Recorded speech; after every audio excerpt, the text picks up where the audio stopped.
अस्सलाम वालेकुम friends, welcome to my channel. मेरा नाम है असद रहमान और आप देख रहे हैं all about info channel. Friends, आज की इस वीडियो में हम सेफोरेक्स जो है कैप्सूल के ऊपर हम बात करेंगे। इसके यूजेस के हवाले से हम बात करेंगे, डोज के हवाले से, वार्निंग के हवाले से, कौन सी मरीज़ इसका इस्तेमाल नहीं कर सकते, इसके साइड इफ़ेक्ट के हवाले से हम बात करेंगे कि इस टेबलेट से आपको क्या क्या साइड इफ़ेक्ट देखने को मिल सकती है।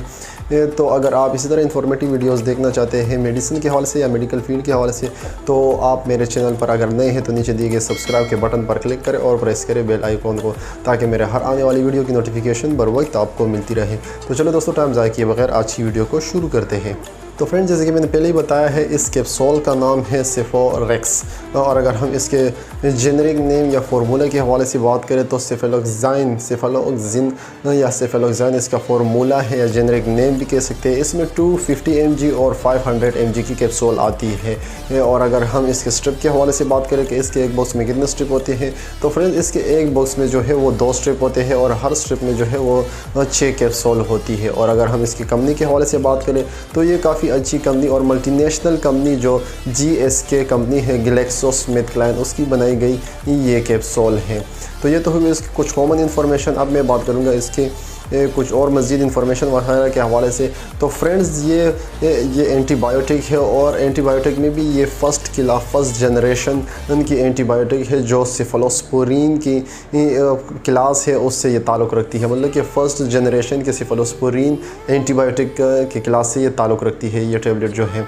अब मैं बात करूँगा इसके यूज़ेस के हवाले से कि इसके यूज़ेस में क्या क्या मतलब कि आप किस किस चीज़ के लिए इसका इस्तेमाल कर सकते हैं। तो फ्रेंड्स, इसको जो है आप बोन या जॉइंट्स इन्फेक्शन, मतलब कि अगर आपके हड्डियों में कोई इन्फेक्शन वगैरह, दर्द, पेन वगैरह हो रहा है, सोजिश वगैरह हो गई हो, तो आप इसमें इस्तेमाल कर सकते हैं। या आपको बोन के जो जॉइंट्स है, जहाँ पर आपके 2 बोन जो है जॉइंट हो रहे हो, आपस में मिल रहे हो, वहाँ पर आपको इन्फेक्शन वगैरह हो गया है, तो आप उसमें भी इसका इस्तेमाल कर सकते हैं।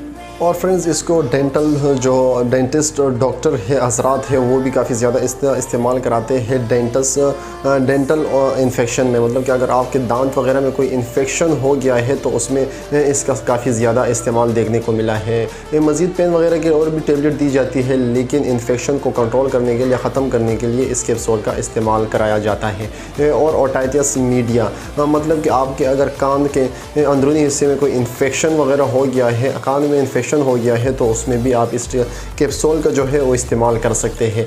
जेनिटरी यूरिनरी ट्रैक्ट इन्फेक्शन, इसका मतलब है कि अगर जहाँ से आप छोटा पेशाब करते हैं वहाँ पर उसकी नाली में कोई इन्फेक्शन वगैरह हो गया है, चाहे वो मेल हो या फीमेल हो, इससे कोई प्रॉब्लम नहीं। ये दोनों ही इस टेबलेट का जो है इस कैप्सूल का जो है वो इस्तेमाल कर सकते हैं। मतलब कि जेनिटरी यूरिनरी ट्रैक्ट इन्फेक्शन में भी आप इसका इस्तेमाल कर सकते हैं।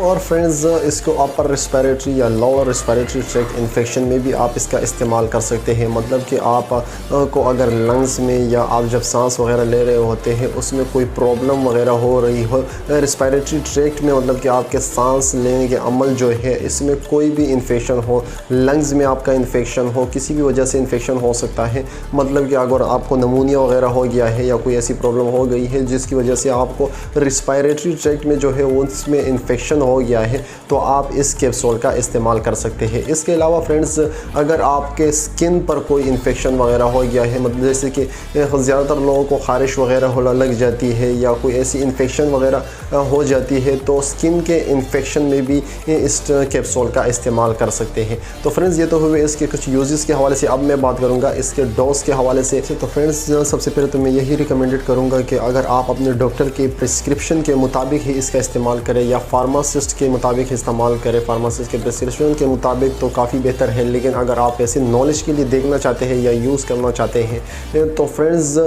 ये एज के हिसाब से डिवाइड की गई है। मतलब कि 250 mg या कम एज के लिए जो है उससे मतलब कि 18 एज से जो कम बच्चे वगैरह है तो उनके लिए इसमें सिर्फ फॉर्म अवेलेबल है। लेकिन आज हम कैप्सूल के ऊपर बात कर रहे हैं, तो 250 mg जो है 18 साल से 24 साल के उम्र के लोग जो है या यंग लड़के या जवान जो भी है वो इस्तेमाल कर सकते हैं। दिन में 2 टाइम इसका इस्तेमाल किया जाता है, एक सुबह के टाइम और एक रात के टाइम, खाना खाने के बाद इसका इस्तेमाल कराया जाता है।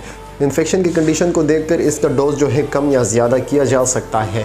और 18 मतलब कि 24 साल से अबव जितने भी लोग हैं वो 500 mg की जो है वो कैप्सूल इस्तेमाल कर सकते हैं दिन में 2 टाइम, एक सुबह और एक रात को। हो सकता है कि इन्फेक्शन का जो है फैलाव या इन्फेक्शन जो है आपका इतना ज़्यादा ना हो, तो हो सकता है कि दिन में एक कैप्सूल का इस्तेमाल भी कराया जाए। तो फ्रेंड्स, ये तो हुई इसके डोज के हवाले बात करूँगा इसके साइड इफ़ेक्ट के हवाले से कि इसके साइड इफ़ेक्ट में आपको क्या क्या देखने को मिल सकता है। तो फ्रेंड्स, सबसे पहले तो आपको डायरिया हो सकता है, वोमिटिंग हो सकती है, हेड एक हो सकता है, ब्लड सा इन विजन हो सकता है, मतलब कि आपको चक्कर वगैरह आ सकता है, या इसकी वजह से जो है आपका स्टमक भी है जो अपसेट हो सकता है। तो ये कुछ कॉमन जो है वो साइड इफ़ेक्ट है। इसमें से कोई भी आपको देखने को मिले तो फौरी तौर पे आप इस कैप्सूल का जो है इस्तेमाल बंद करें, अपने डॉक्टर या फार्मासिस्ट से रुजू करें। तो फ्रेंड्स, ये तो हुए इसके साइड इफ़ेक्ट के हवाले से। अब मैं बात करूँगा इसके वार्निंग के हवाले से। तो फ्रेंड्स, वार्निंग में सबसे पहले इसको किडनी और लिवर के पेशेंट के लिए हर किसी इस्तेमाल ना करें। इस्तेमाल करने से पहले अपने डॉक्टर से ज़रूर रुजू करें, मशवरा करें और बताएं उन्हें कि आपको किडनी या लिवर का कोई प्रॉब्लम जो भी XYZ है, तो आप उनसे ज़रूर डिस्कस करें। और इस कैप्सूल को जो है वो प्रेगनेंसी में भी यूज़ नहीं किया जा सकता। और फ्रेंड्स, इस कैप्सूल को जो है वो बच्चों मतलब कि 18 साल से कम उम्र के बच्चों को लिए भी बिल्कुल मुफीद नहीं है, उन्हें भी ये इस्तेमाल ना करवाएं। आई होप फ्रेंड्स, आज की इस वीडियो से आपको कुछ ना कुछ इन्फॉर्मेशन मिल गई होगी। मिलते हैं एक नई वीडियो में, तब तक के लिए अपने और अपने प्यारों का ख्याल रखें। अल्लाह हाफिज़।